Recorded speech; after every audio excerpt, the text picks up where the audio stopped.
तपाई यतिखेर हेर्दै हुनुहुन्छ त्रिशुली खबर टिभी।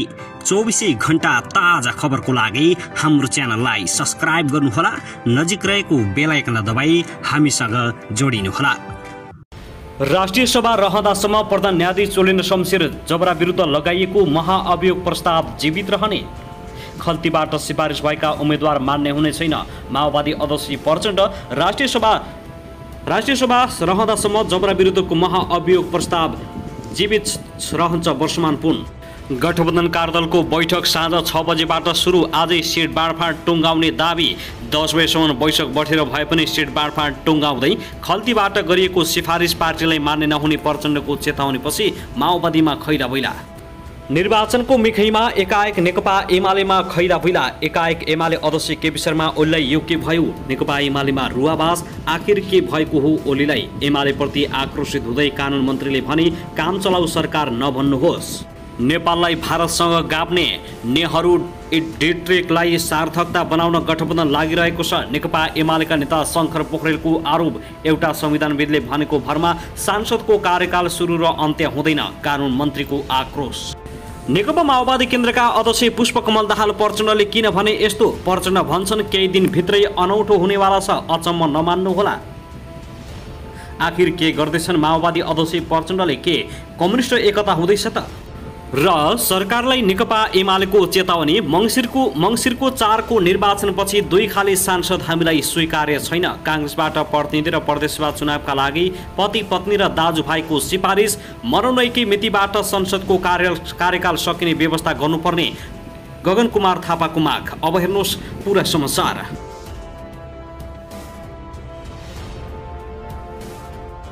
दर्शक महानुभाव नमस्कार, तपाईलाई हार्दिक स्वागत छ हाम्रो च्यानल त्रिशुली खबर टिभीमा।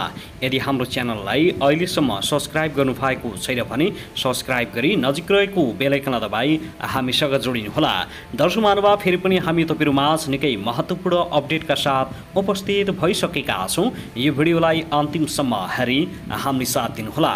दर्शक महानुभाव, हाम्रो मेहनतको लागि एउटा सानो लाइक गर्न भने नभुल्नुहोला। कहाँदेखि हेर्दै हुनुहुन्छ, के भन्न चाहनुहुन्छ, तपाईको मनमा लागेका प्रतिक्रिया अवश्य पनि कमेन्ट गर्न नभुल्नुहोला। दर्शक महानुभाव, के तपाईँ हाम्रो च्यानलमा नियमित श्रोता हुनुहुन्छ? यदि नियमित हुनुहुन्छ भने तल कमेन्ट बक्समा नियमित अथवा रेगुलर लेख्नुहोस्। यदि तपाईँ नयाँ हुनुहुन्छ भने सब्स्क्राइब गरी जोडिनुहोस्, ताकि नयाँ अपडेटका साथ हामी तपाईहरुमा छरपल उपस्थित हुने गर्दछौँ। हाम्रा अपडेटहरू तपाईहरूलाई के कस्तो लागिरहेका छन्, सल्लाह सुझाव प्रतिक्रिया कमेन्ट बक्समा छोड्न नभुल्नुहोला। दर्शकबिन, आउनुहोस् आजको पहिलो खबरतर्फ लागौं। सत्तारूढ गठबन्धनले सिट बाँडफाँडका लागि बोलाएको कार्यदलको बैठक साँझ 6 बजेबाट सुरु भएको छ। गठबन्धन कार्यदलका सदस्य तथा जनता समाजवादी पार्टीका नेता राम सहायक प्रसाद यादवले मंगलबार साँझ 6 बजेबाट बैठक बसेर सिट बाँडफाँडबारे सहमतिको प्रयास गर्ने बताएका हुन्। गठबन्धनले आगामी चुनावमा तालमेल गर्ने निर्णय गरेको भए पनि सिट बाँडफाँडमा सहमति बन्न सकेको छैन। गत आइतबार बसेको शीर्ष नेतासहितको बैठकले सोमबार र मंगलबार कार्यदलले तयारी गरेर सिट बाँडफाँडको काम टुङ्गो लगाउने भनिएको थियो।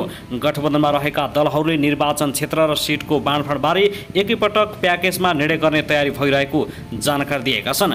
आज मंगलबार धनगढी पुगेका माओवादी अध्यक्ष पुष्पकमल दाहाल प्रचण्डले काङ्ग्रेसले 80 र माओवादी केन्द्रले 60 सिटको आसपासमा पाउने गरी सहमति हुन लागेको दाबी गरेका थिए। एकीकृत समाजवादी र जनता समाजवादीले 25 सिटको हाराहारीमा पाउने दाबी गरेको पनि उनले बताएका थिए।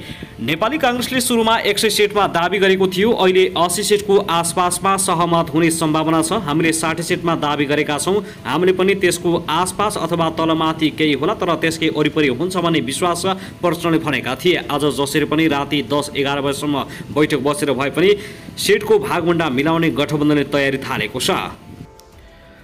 दर्शक महानुभाव, त्यसगरी प्रमुख प्रतिपक्षी दल नेकपा एमालेका सांसद गोकुल बास्कोटाले गठबन्धनले बालुवाटारमा दैनिक बैठकका नाममा खाएको चिया नास्ताको पैसा कसले तिर्ने भन्दै प्रश्न गरेका छन्। प्रतिनिधि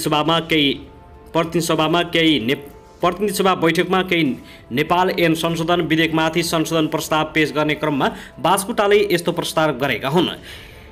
अघिपछि त बालुटारमा बसेर चिया खान हुन्न भन्नुहुन्थ्यो, अहिले गठबन्धनको बैठक दिनदिनै गर्नु भएको छ। उनले भने चियाको पैसा कसले तिर्छ सभामुख महोदय, नास्ताको पैसा कसले तिर्छ सभामुख महोदय, जनताकै करबाट तिरेको छ नि। संसदको म्याद समानुपातिक तर्फको उम्मेदवारी मनोनयनसँगै सकिने भन्दै त्यसभन्दा अगाडि लैजान खोज्ने सरकारको प्रयास तत्काल फिर्ता लिन माग गरेका छन्।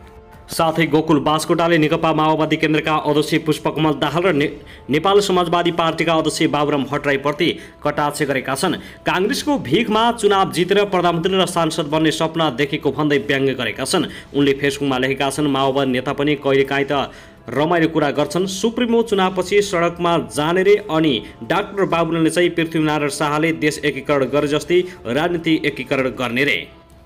ऊ बेला शालिगसम्म बाँकी राखेनन्। उनले प्रचण्डको चुनावपछि व्यवस्था परिवर्तन गर्न सडकमा जाने अभिव्यक्तिप्रति पनि व्यङ्ग्य गरेका छन्।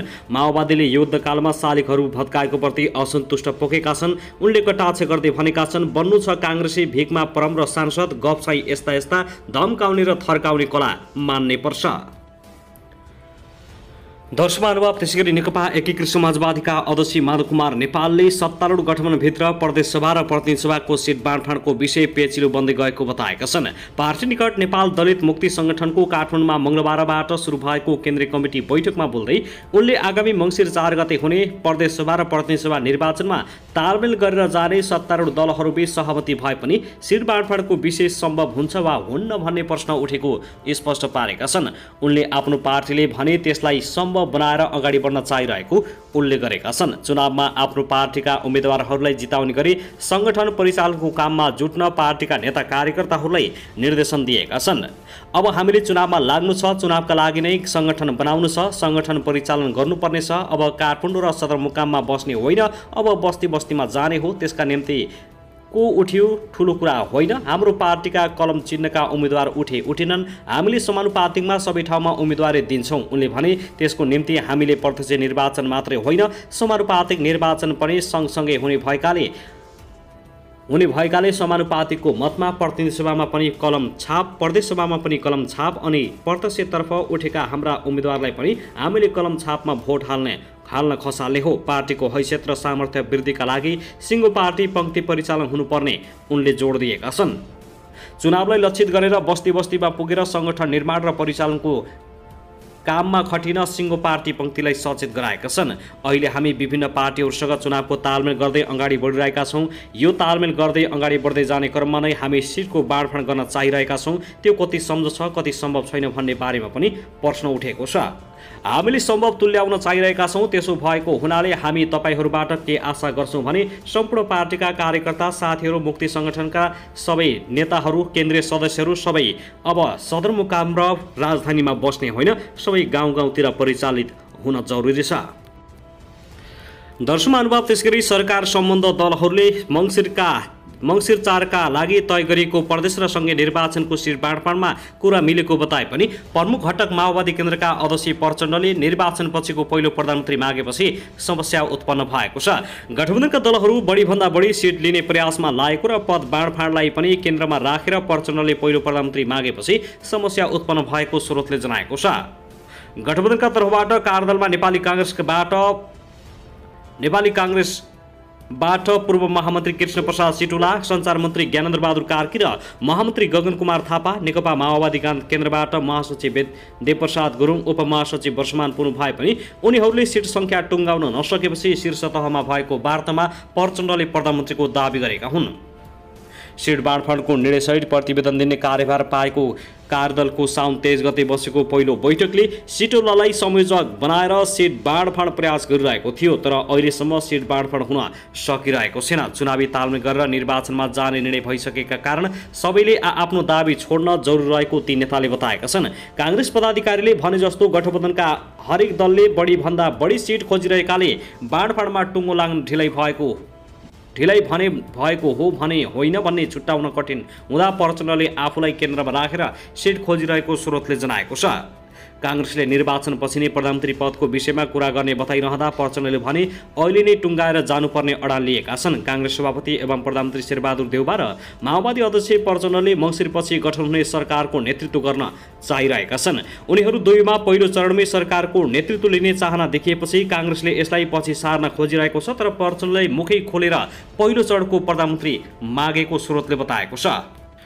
उनीहरूबीच आधा आधा कार्यकाल चलाउने हो भन्नेमा आधारभूत सहमति भइसकेको, तर कसले पहिला सरकारको नेतृत्व गर्ने भन्ने बारेमा होडबाजी चलेको बेला प्रचण्डले मुख खोलेर प्रधानमन्त्री मागेका हुन्। प्रचण्डले प्रधानमन्त्री दाबी गर्दै गर्दा सिट सङ्ख्या मिल्यो भनेर अभिव्यक्ति दिइसकेका छन्। तर माधव कुमार नेपालले यही कुरा थाहा पाएपछि गठबन्धनमा सिट सङ्ख्या नै नमिलेको अभिव्यक्ति दिएका छन्। उनले गठबन्धन हुने कि नहुने भन्नेमै शङ्का रहेको भन्दै अभिव्यक्ति दिएका छन्। अबको निर्वाचनपछि काङ्ग्रेस नै ठुलो पार्टी हुने भएकाले आधा आधा कार्यकालमा पहिलो पटक काङ्ग्रेसले नेतृत्व गर्ने सोझो विषय भएकाले यसमा दायाँ बायाँ नहुने नेताहरूले जनाएका छन्। माओवादी अध्यक्ष प्रचण्डले आफू नै निर्वाचनपछिको सरकारमा नेतृत्व गरेपछि त्यसपछि मात्रै काङ्ग्रेसलाई दिने पक्षमा रहेका छन्। यहाँनिर माधव कुमार नेपालले पनि प्रधानमन्त्री बन्ने चाहना राखेको स्रोतले जनाएको छ। काङ्ग्रेससँग उनीहरूले लिखित कागज गरेर अगाडि बढ्ने गरी संवाद सुरु गरेको स्रोतको भनाइ छ। दर्शक महानुभाव, त्यसगरी सभामुख अग्निप्रसाद सापकोटाले नागरिकता ऐनलाई संशोधन गर्न बनेको विधेयक प्रमाणीकरणका लागि दोस्रो पटक राष्ट्रपति कार्यालय पठाएका छन्।